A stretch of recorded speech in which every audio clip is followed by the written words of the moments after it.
Sekarang, mari kita mulai pembahasan tentang dua struktur kristal logam yang paling umum ditemui, yaitu struktur FCC dan BCC. Dua struktur ini memiliki bentuk unit sel yang berbeda, dan perbedaan itu berdampak besar pada sifat mekanik logam yang terbentuk darinya. Hal pentingnya adalah dislokasi, yaitu cacat dalam struktur kristal yang akan bergerak dengan cara yang berbeda tergantung pada jenis struktur kristalnya. Itu sebabnya memahami perbedaan geometri antara FCC dan BCC sangat penting dalam ilmu material. Di bagian ini kita akan mempelajari posisi atom dalam unit sel, bagaimana menghitung volume sel, dan seberapa rapat atom-atom tersebut tersusun, atau yang biasa kita sebut sebagai faktor pengemasan. Semua informasi geometris ini menjadi bekal penting, terutama saat kita merancang logam struktural untuk aplikasi teknik. Perhatikan gambar di layar. Ini adalah representasi model bola keras dari struktur FCC. Kita bisa melihat bahwa unit sel berbentuk kubus dengan susunan atom yang sangat padat dan simetris. Model ini akan menjadi referensi visual utama kita saat menjelaskan konsep-konsep berikutnya. Jadi, mari kita mulai perjalanan kita dengan mengenal lebih dalam struktur FCC, struktur yang paling rapat dan paling simetris di antara struktur kristal logam. Mari kita mulai dengan melihat lebih dekat struktur FCC atau Face Centered Cubic. Dalam struktur ini, atom-atom tersusun dengan sangat teratur. Ada 8 atom yang terletak di setiap sudut kubus dan 6 atom lagi di tengah-tengah setiap sisi muka kubus. Karena susunan yang simetris dan padat ini, struktur FCC dikenal memiliki faktor pengemasan tertinggi atau atomic packing factor tertinggi, yaitu sekitar 74% dari volume sel kristal diisi oleh atom. Artinya, ini adalah salah satu bentuk pengemasan paling efisien yang bisa dicapai oleh atom-atom berbentuk bola identik. Struktur ini ditemukan dalam banyak logam penting, seperti tembaga, aluminium, dan emas. Ciri khasnya adalah logam-logam ini cenderung lunak dan ulet, mudah dibentuk dan tahan terhadap retakan. Mengapa bisa begitu? Karena dalam FCC, dislokasi yang merupakan jalur pergeseran atom dapat bergerak dengan sangat mudah. Hal ini disebabkan oleh banyaknya bidang dan arah selip aktif yang tersedia dalam struktur ini. Untuk membantu kita membayangkan susunan spasial atom-atom tersebut, perhatikan gambar di layar. Di sini digunakan model bola kecil atau reduced sphere model yang memperlihatkan titik pusat setiap atom secara lebih jelas. Model ini tidak menekankan kontak antar atom, tapi sangat berguna untuk perhitungan kristalografi, seperti arah kristal dan bidang slip, yang akan sangat penting dalam pembahasan dislokasi nanti. Dengan memahami susunan ini, kita akan lebih siap untuk mengeksplorasi bagaimana kristal FCC membentuk struktur nyata dalam logam. Selanjutnya, mari kita lihat bagaimana unit sel FCC tersusun secara periodik membentuk kristal besar yang bisa kita amati secara makroskopik. Sekarang, kita lihat bagaimana struktur FCC yang sudah kita pelajari tersusun dalam bentuk kristal yang nyata. Perhatikan gambar di layar. Di sini kita melihat kumpulan unit sel FCC yang saling terhubung membentuk jaringan 3 dimensi. Satu unit sel disorot dengan garis tebal agar kita bisa mengenali batasnya di tengah-tengah tumpukan.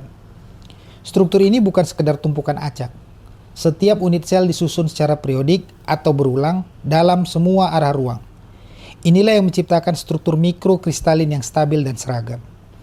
Hal pentingnya adalah pola pengulangan ini menjelaskan sifat makroskopik material seperti kerapatan yang merata dan penampilan permukaan yang seragam.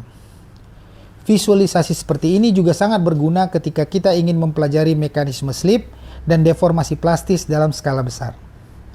Kita bisa melihat arah mana saja yang memungkinkan dislokasi untuk bergerak dengan lancar. Logam dengan struktur FCC cenderung mudah berubah bentuk karena banyaknya bidang slip yang aktif. Itulah mengapa struktur ini sering ditemukan dalam logam-logam industri yang memerlukan keuletan tinggi, konduktivitas baik, dan kemampuan untuk ditempa atau ditarik tanpa mudah retak. Dengan melihat visual seperti ini, kita semakin bisa menghubungkan struktur mikroskopik kristal dengan sifat mekanik logam yang nyata. Setelah ini, mari kita pelajari hubungan geometri antara jari-jari atom dan panjang sisi unit sel dalam FCC. Mari kita bahas hubungan geometris yang sangat penting dalam struktur FCC, yaitu hubungan antara jari-jari atom atau R dan panjang sisi unit sel atau A. Dalam struktur FCC, atom-atom bersentuhan langsung di sepanjang diagonal bidang muka kubus. Bayangkan sebuah bidang persegi pada salah satu sisi kubus, dan tarik garis diagonal dari satu sudut ke sudut yang berlawanan. Sepanjang garis inilah 4 jari-jari atom tersusun berderet. Jadi panjang diagonal muka sama dengan 4 kali jari-jari atom. Sedangkan panjang sisi kubus disebut A. Dari hubungan ini, kita bisa menyusun rumus A sama dengan 2 dikalikan R, lalu dikalikan akar 2. Rumus ini bukan sekedar matematika. Ini menjadi dasar penting dalam perhitungan volume sel kristal dan massa jenis kristal. Karena dari sini, kita bisa mengetahui seberapa padat atom tersusun dalam ruang tertentu. Hal pentingnya adalah simetri dan kontak antar atom dalam FCC menciptakan pengemasan yang sangat efisien. Inilah yang menjelaskan mengapa FCC memiliki nilai atomic packing factor sebesar 74%. Nilai maksimum untuk bola-bola identik. Jika kita lihat kembali gambar model bola keras di slide sebelumnya, kita bisa membayangkan bagaimana bola-bola tersebut bersentuhan di sepanjang diagonal muka. Pemahaman geometri ini menjadi dasar untuk menganalisis struktur kristal secara teoritis, terutama dalam ilmu metalurgi dan rekayasa material. Selanjutnya, mari kita lihat berapa sebenarnya jumlah atom yang efektif berada dalam satu unit sel FCC. Sekarang, mari kita hitung berapa banyak atom yang secara efektif berada di dalam satu unit sel FCC. Struktur FCC memiliki 8 atom di sudut-sudut kubus.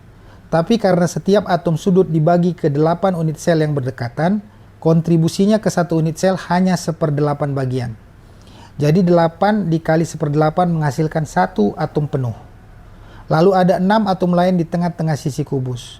Masing-masing dari atom ini dibagi ke 2 unit sel. Jadi kontribusinya adalah setengah per sisi. 6 dikali setengah sama dengan 3 atom penuh. Kalau kita jumlahkan, 1 dari sudut ditambah 3 dari sisi, hasil akhirnya adalah 4 atom efektif dalam satu unit sel FCC.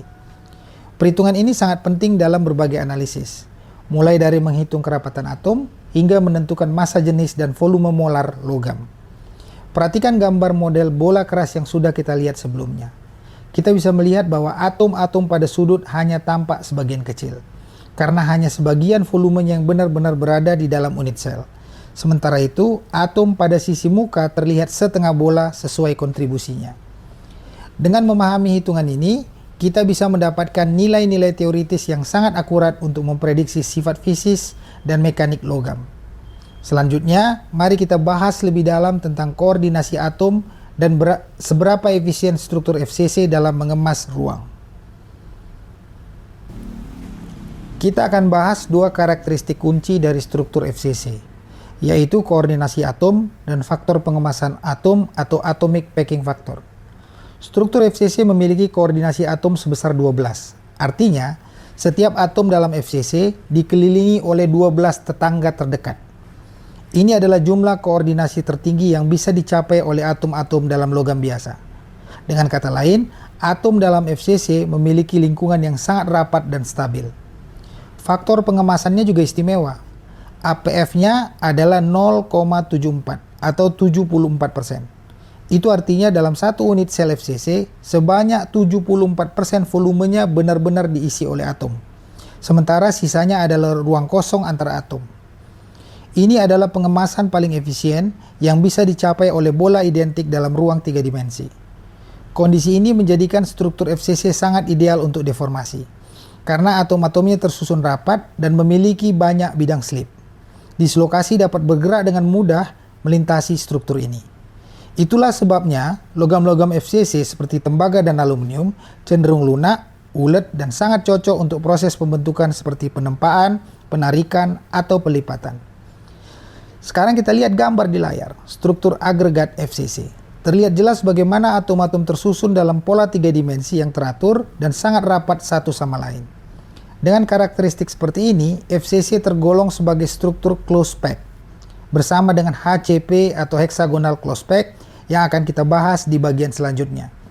Tapi sebelum itu, mari kita tegaskan kembali perhitungan jumlah atom dalam satu unit sel FCC. Sebelumnya kita sudah membahasnya secara umum. Tapi sekarang mari kita ulang dan tegaskan lagi bagaimana cara menghitung jumlah atom dalam satu unit sel FCC dengan lebih visual dan rinci. Pertama, kita punya 8 atom di sudut-sudut kubus. Karena setiap atom sudut dibagi ke 8 unit sel yang bersebelahan, kontribusinya ke satu unit sel hanya 1/8. 8 kali 1/8 sama dengan 1 atom penuh. Lalu ada 6 atom yang berada di tengah-tengah sisi muka kubus. Masing-masing dari atom ini dibagi ke 2 unit sel yang berdekatan. Artinya kontribusi setiap atom muka adalah setengah. 6 dikali setengah adalah 3 atom penuh. Jika kita jumlahkan, 1 dari sudut ditambah 3 dari sisi, hasil akhirnya adalah 4 atom per unit sel FCC. Sekarang perhatikan lagi gambar model bola keras FCC. Kita bisa melihat dengan jelas bagaimana bola di sudut hanya muncul sebagian, karena hanya sebagian volumenya yang ada di dalam unit sel. Sementara bola di tengah sisi terlihat setengah sesuai kontribusinya. Pemahaman ini sangat penting karena menjadi dasar bagi perhitungan yang lebih lanjut, seperti massa jenis kristal, kerapatan atom, dan bahkan energi ikatan antar atom. Jadi, meskipun strukturnya terlihat padat dan penuh bola, hanya 4 atom yang secara efektif milik satu unit sel FCC.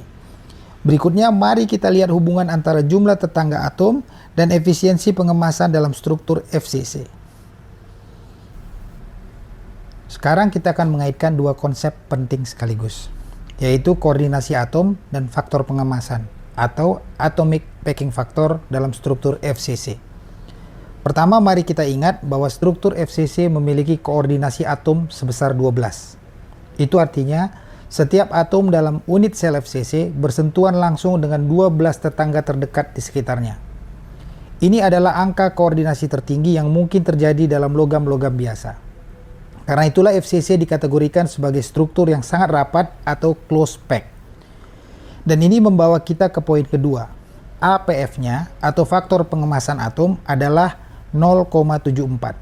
Dalam bahasa lain, 74% dari volume unit sel diisi oleh atom, dan sisanya adalah ruang kosong antar atom.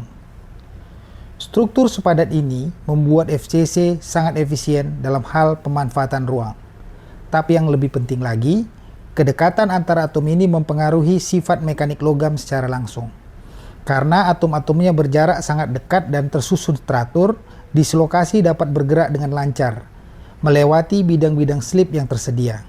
Akibatnya, logam FCC menjadi lunak, mudah dibentuk, dan ulet. Ini yang membuat FCC ideal untuk proses deformasi mekanik, seperti penempaan, penggilingan, atau ekstrusi. Perhatikan gambar agregat FCC di layar. Kita bisa melihat betapa dekatnya atom satu dengan yang lain, dan bagaimana keteraturan ini menjadikan logam FCC sangat mudah beradaptasi terhadap tekanan eksternal. Jadi dengan koordinasi tinggi dan packing faktor maksimal, struktur FCC menjadi yang paling lentur dan fleksibel di antara struktur kristal logam lainnya. Selanjutnya, mari kita beralih ke struktur berikutnya, yaitu struktur BCC yang memiliki karakteristik sangat berbeda. Mari kita masuk ke struktur kristal logam yang kedua, yaitu BCC atau Body Centered Cubic. Struktur BCC terdiri dari 9 posisi atom yang terlihat secara visual. 8 berada di setiap sudut kubus dan 1 lagi tepat di tengah kubus. Namun jika kita hitung kontribusi volumenya, hasilnya hanya 2 atom efektif per unit sel. 8 atom sudut masing-masing menyumbangkan 1/8 dan atom pusat menyumbangkan 1 penuh, jadi totalnya 2. Struktur BCC hanya ditemukan dalam logam-logam yang memiliki sifat mekanik kuat dan keras, seperti besi pada suhu ruang, kromium, dan tungsten. Yang membedakan BCC dan FCC adalah arah kontak antar atomnya. Dalam BCC, atom-atom bersentuhan di sepanjang diagonal ruang, bukan diagonal muka seperti pada FCC. Karena jalur kontak ini lebih panjang dan sudut antar atom lebih terbuka, struktur BCC memiliki kepadatan yang lebih rendah dibandingkan FCC. Akibatnya, dislokasi lebih sulit bergerak dalam struktur BCC. Dan inilah yang menyebabkan logam BCC kurang ulet tapi lebih kuat dan kaku. Perhatikan gambar di layar. Ini adalah model bola keras dari struktur BCC. Kita bisa melihat bahwa atom-atom di sudut hanya tampak sebagian. dan ada satu bola penuh di tengah yang menunjukkan posisi atom pusat. Dengan memahami struktur dasar ini, kita bisa mulai membedakan bagaimana FCC dan BCC bereaksi terhadap gaya, tekanan, dan deformasi.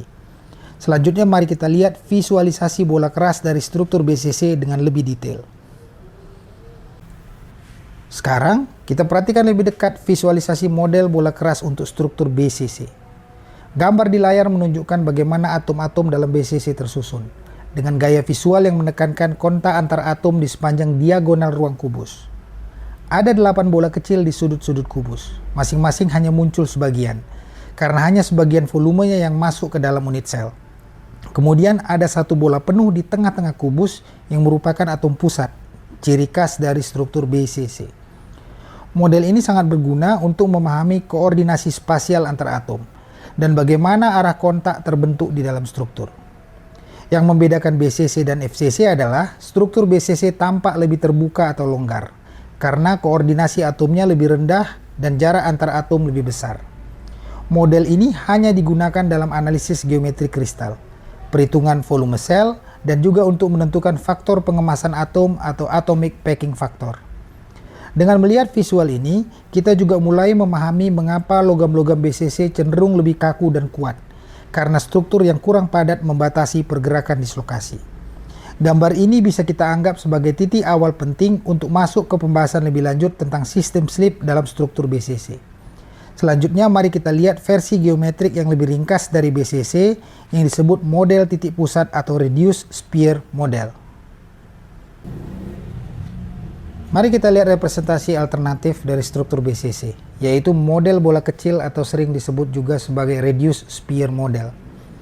Dalam gambar ini, kita tidak menekankan volume bola, melainkan menunjukkan posisi geometris pusat-pusat atom dalam unit sel BCC. Perhatikan bahwa bola-bola kecil ini tersebar di 8 sudut kubus dan satu lagi berada di pusat kubus, posisi khas dari struktur BCC. Yang menarik di sini adalah model ini memperlihatkan bahwa kontak antar atom terjadi di sepanjang diagonal ruang kubus, bukan di permukaan seperti pada FCC. Karena tidak ada bola yang saling bersentuhan secara eksplisit, model ini cocok untuk keperluan penghitungan arah kristalografi dan indeks bidang slip. Artinya, kita bisa lebih mudah melihat dan menandai arah alur slip atau jalur pergerakan dislokasi. Model ini sangat berguna ketika kita ingin menganalisis mekanisme deformasi kristal karena memudahkan visualisasi bidang dan arah kristal dalam bentuk yang lebih bersih dan matematis. Dalam konteks rekayasa material, pendekatan seperti ini sering digunakan untuk memodelkan sistem slip, tegangan internal, atau bahkan interaksi antar dislokasi. Jadi meskipun model ini tampak lebih abstrak, ia sangat relevan ketika kita ingin memahami struktur BCC secara lebih mendalam dan kuantitatif. Selanjutnya, mari kita lihat bagaimana kumpulan unit sel BCC tersusun menjadi kristal besar yang bisa kita amati dalam skala makroskopik. Kita amati sekarang bagaimana struktur BCC tersusun secara nyata dalam bentuk kristal makroskopik. Gambar di layar memperlihatkan agregat dari banyak unit sel BCC yang tersusun secara periodik. Ini adalah tampilan 3 dimensi dari bagaimana kristal BCC membentuk jaringan besar yang teratur di seluruh ruang. Satu unit sel ditandai dengan garis pembatas agar kita bisa mengenali batasannya dan memahami orientasinya dalam jaringan kristal yang lebih luas. Susunan periodi ini menunjukkan keteraturan jangka panjang yang menjadi ciri khas padatan kristalin. Meskipun atom-atom terlihat kecil dan berjauhan dibanding FCC, struktur ini tetap teratur dan berulang secara konsisten. Kita bisa melihat bahwa struktur BCC tampak lebih terbuka. Artinya terdapat lebih banyak ruang antar atom yang berkontribusi pada densitas yang lebih rendah. Inilah yang menjelaskan sifat khas logam BCC. Mereka cenderung lebih keras dan kuat, tetapi kurang ulet, karena dislokasi lebih sulit bergerak di dalam struktur yang lebih longgar ini. Struktur BCC seperti ini sangat cocok untuk aplikasi beban tinggi, terutama pada suhu ekstrim, seperti dalam komponen mesin, turbin, dan alat potong. Dengan visualisasi makroskopik ini, kita bisa menghubungkan bentuk struktur atom dengan sifat fungsional logam dalam dunia nyata. Selanjutnya, mari kita bahas hubungan geometris penting dalam BCC, yaitu hubungan antara panjang sisi kubus dan jari-jari atom. Sekarang, mari kita bahas hubungan geometris antara panjang sisi kubus yang kita sebut A dan jari-jari atom atau R dalam struktur BCC. Dalam struktur ini, atom-atom bersentuhan langsung di sepanjang diagonal ruang. Bayangkan garis yang ditarik dari satu sudut kubus ke sudut yang berseberangan melewati pusat kubus. Itulah diagonal ruang. Panjang garis diagonal ruang ini dapat dinyatakan sebagai akar 3 dikalikan panjang sisi kubus, atau akar 3A. Dan karena sepanjang garis ini terdapat 2 jari-jari dari 3 bola yang saling bersentuhan, maka panjang diagonalnya juga sama dengan 4 kali jari-jari atom atau 4R. Dengan menyamakan kedua hubungan ini, kita dapat rumus penting. A sama dengan 4R dibagi akar 3. Atau dalam bentuk lisan, A sama dengan 4R per akar 3. Rumus ini sangat penting, karena digunakan untuk menghitung volume unit sel kristal dan selanjutnya untuk mendapatkan massa jenis logam secara teoritis. Kita bisa melihat validasi visual dari rumus ini dalam gambar bola keras struktur BCC. Tampak jelas bahwa jalur sentuhan antar atom berada di diagonal ruang, bukan di permukaan. Pemahaman geometri ini menjadi dasar untuk berbagai perhitungan penting dalam ilmu material dan simulasi kristal, termasuk juga dalam perhitungan energi dislokasi dan gaya antara atom. Berikutnya, mari kita hitung jumlah atom dalam unit sel BCC dan lihat bagaimana koordinasi serta efisiensi pengemasannya dibandingkan dengan FCC. Sekarang mari kita simpulkan karakteristik struktural dari unit sel BCC, yaitu jumlah atom, koordinasi, dan faktor pengemasannya. Pertama, kita hitung jumlah atom dalam satu unit sel BCC. Ada 8 atom di sudut kubus.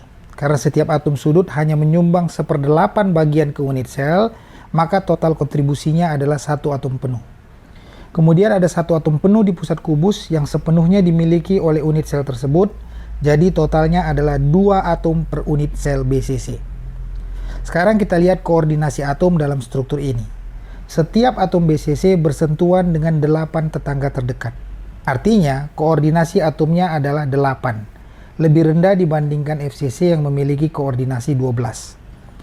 Lalu bagaimana dengan faktor pengemasan atom atau atomic packing factor?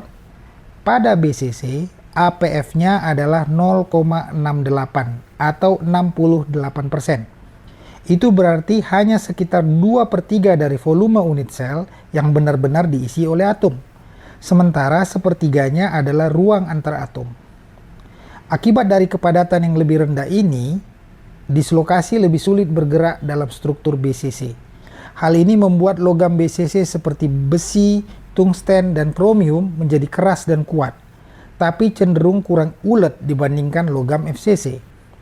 Perhatikan gambar agregat BCC di layar. Terlihat bahwa jarak antar atom lebih besar, dan strukturnya tampak lebih terbuka. Inilah ciri khas logam BCC dalam dunia nyata. Struktur ini sangat cocok untuk aplikasi beban tinggi, terutama dalam lingkungan ekstrim seperti suhu tinggi atau tekanan besar. Dalam pemahaman ini, kita semakin siap untuk membandingkan ketiga jenis struktur logam utama.